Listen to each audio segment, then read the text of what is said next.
오늘의 말씀은 사무엘하 2장 24절부터 3장 5절까지입니다. 요압과 아비새가 아브넬의 뒤를 쫓아 기브온 거친 땅의 길가 기아 맞은 쪽 암마산에 이를 때에 해가 졌고 베냐민 족속은 함께 모여 아브넬을 따라 한 무리를 이루고 작은 산 꼭대기에 섰더라. 아브넬이 요압에게 외쳐 이르되 칼이 영원히 사람을 상하겠느냐? 마침내 참혹한 일이 생길 줄을 알지 못하느냐? 내가 언제 무리에게 그의 형제 쫓기를 그치라 명령하겠느냐?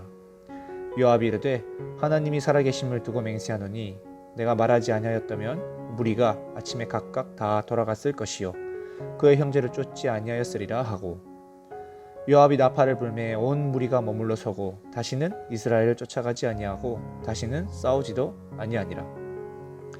아브넬과 그의 부하들이 밤새도록 걸어서 아라바를 지나 요단을 건너 비두온 온 땅을 지나 마하나임에 이르니라.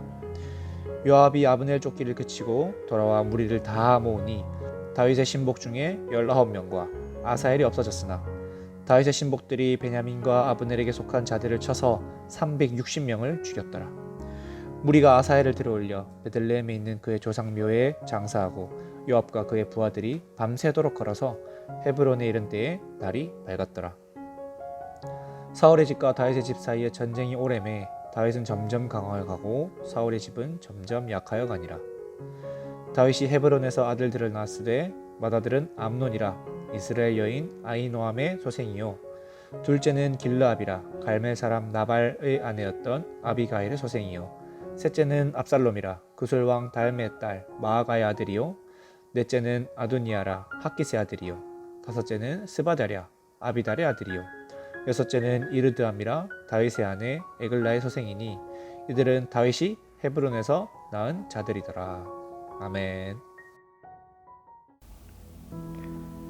사울 집안과 다윗 집안 사이에 전투가 벌어집니다.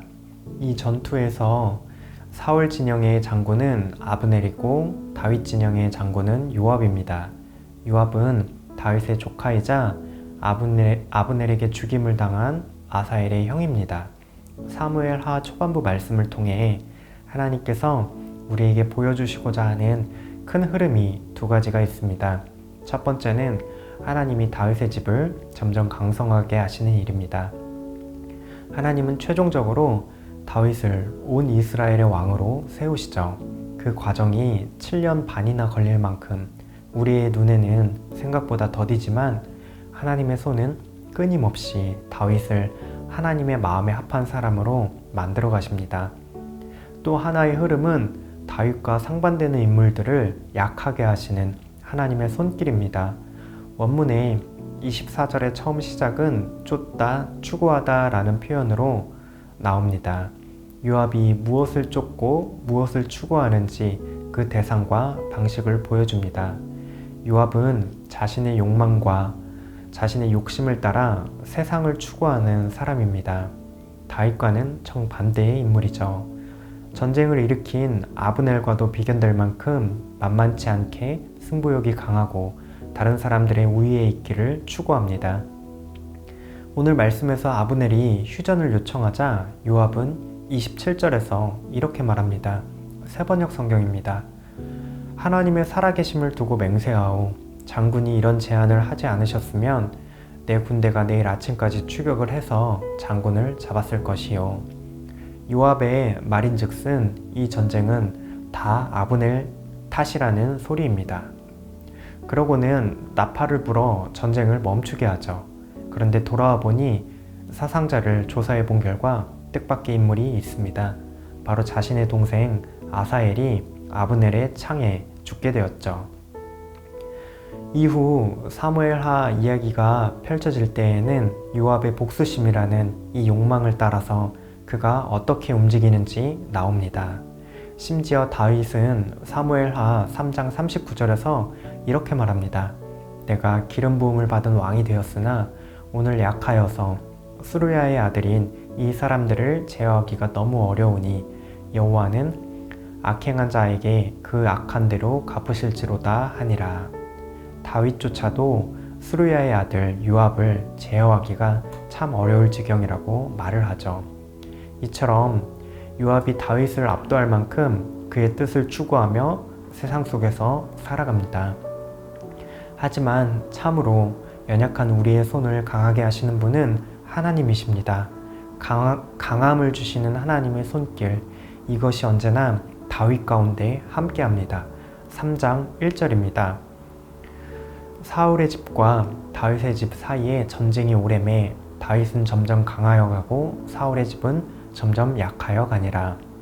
우리가 생각하기에 하나님이 기름 부어 세운 왕이라면 모든 게 다 잘되고 평탄해야 하는 게 아닌가 라고 생각할 수도 있겠습니다. 하지만 다윗은 그 옛날 처음 사무엘에게 기름 부음 받을 때에도, 최근에 유다 왕으로 기름 부음 받을 때에도 그 모든 길이 순탄치만은 않았습니다.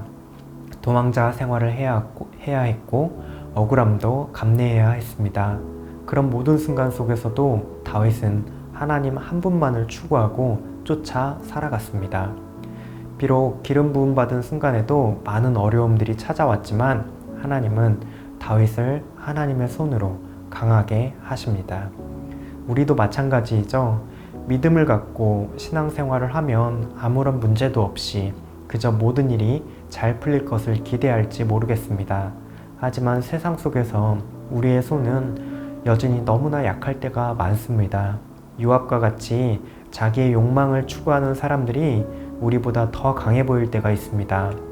하나님이 왜 이런 어려움을 주시는지 다 이해가 안 될 때도 있습니다. 그럴 때라도 우리는 약할 때 강함을 주시는 하나님, 우리의 손이 약할 때 강한 손으로 붙들어 주시는 하나님을 바라보아야 하겠습니다. 하나님은 아무런 문제나 어려움 없이 살게 하시는 분이 아니라 문제와 어려움을 이겨낼 수 있도록 힘 주시는 분이십니다. 하나님은 다윗의 집을 점점 강하게 하신 분이십니다. 하나님께서는 그분을 추구하고 바라보는 하나님 나라 백성들을 오늘도 강한 손으로 붙들어 주실 것입니다. 함께 기도하시겠습니다. 인생의 문제 앞에 우리에게 강함 주시는 하나님 한 분만을 따라 살게 하옵소서. 우리 마음의 소원과 욕망을 변화시켜 주소서. 세상이 아니라 하나님을 추구하게 하옵소서. 오늘 하루도 강함을 주시는 하나님의 손길 붙들며 승리하시는 청여가족들 되시기를 바랍니다.